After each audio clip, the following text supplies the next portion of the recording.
Are you alarmed? I Oh. mean, some people are even going as far as to say, could this be the end times? I mean, are you alarmed at our condition of our culture, our church today? And well, maybe just speak to that. Yeah, I think I try not to be alarmed because I know, I'm a biblical scholar and I've read this Yep. book front to cover many, many times. And I know in the end we win. So I know that the Lord wins. And I do think we are, maybe not end times, but I think we're certainly at the beginning of of of perhaps a chastisement that's been prophesied over the years. Even in the catechism, it talks about a great apostasy before the coming of the Antichrist. And we're Without, all left to just speculate, right, Dr. Dan? yeah, You there's know, really, yeah, yeah, it's not like, oh, this person, I'm not getting special insights, right. no visionaries. We have to just look at the sign, like Jesus himself says, the wind is from the east, that the cold weather is coming or the rain is coming. So we know we can judge the times and the seasons, Right. judging by great apostasy, really. If you really look you talk about the devil hiding in plain sight. Yeah, we don't have to look beyond Epstein. We don't have to look the Diddy parties and all the bizarre cultural slides into just wickedness. When you've got Epstein Island with the temple to Baal built, you know, you can even look at the apostasy that's happening within the Catholic family, how hard it is for Catholics to raise their children in this culture and have them keep their Catholic faith. There's been a really great apostasy both within the Catholic laity as well as I would argue that we have an apostasy taking place from the true deposit of faith in many levels of the hierarchy as well.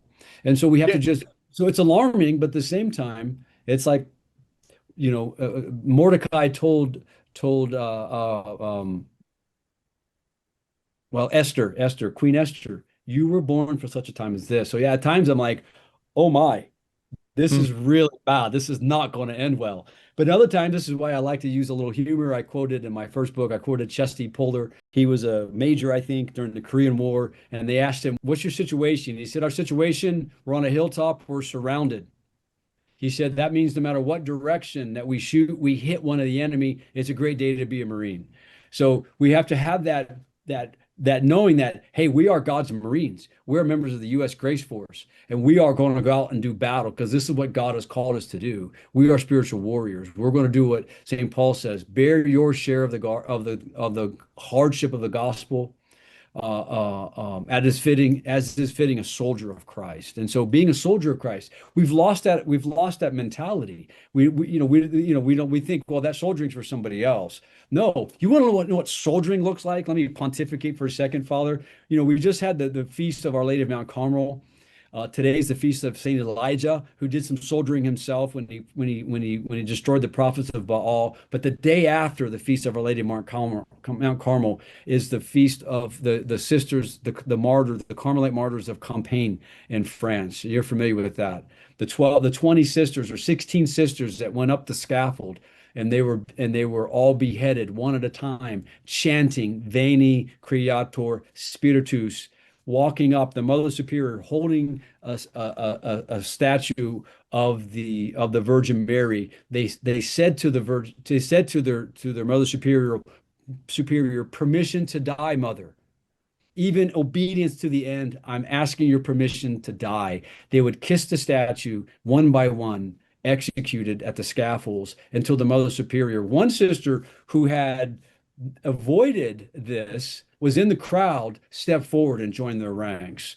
And then 30 days after Compiègne and the sisters were martyred, the French Revolution, Robespierre and the French Revolution was himself murdered, and the French Revolution ended because again, we've always known it's the blood of the martyrs. Now, God's not going to call us to that kind of bloody martyrdom, but he's calling us to a holy war, a spiritual war that we have to dig down deep in prayer and do battle and bring the light of the gospel into our culture and not just wring our hands and think, oh my gosh, the world's going to hell in a handbasket. It always has.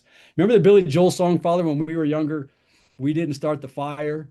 It was always burning since the time was turning. Yeah. It's been this way.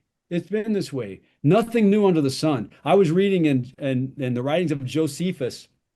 He's describing and 70 right before 70 AD, late 60s AD, a band of transvestite assassins under a guy named John of Giscala or John of Galilee, and they were going through Jerusalem creating havoc, transvestite men dressing as women, assassinating other people. None of this is new. This stuff is all we think it's new because it's new to us. But the enemy, we fight this ancient enemy. He's bringing these things, same things back again and again and again. It's like a guy, Father Ripper once asked one of the demons, "Why do you keep doing these things to tempt man? Why do you keep doing the same things?" And the enemy says, "Because it works.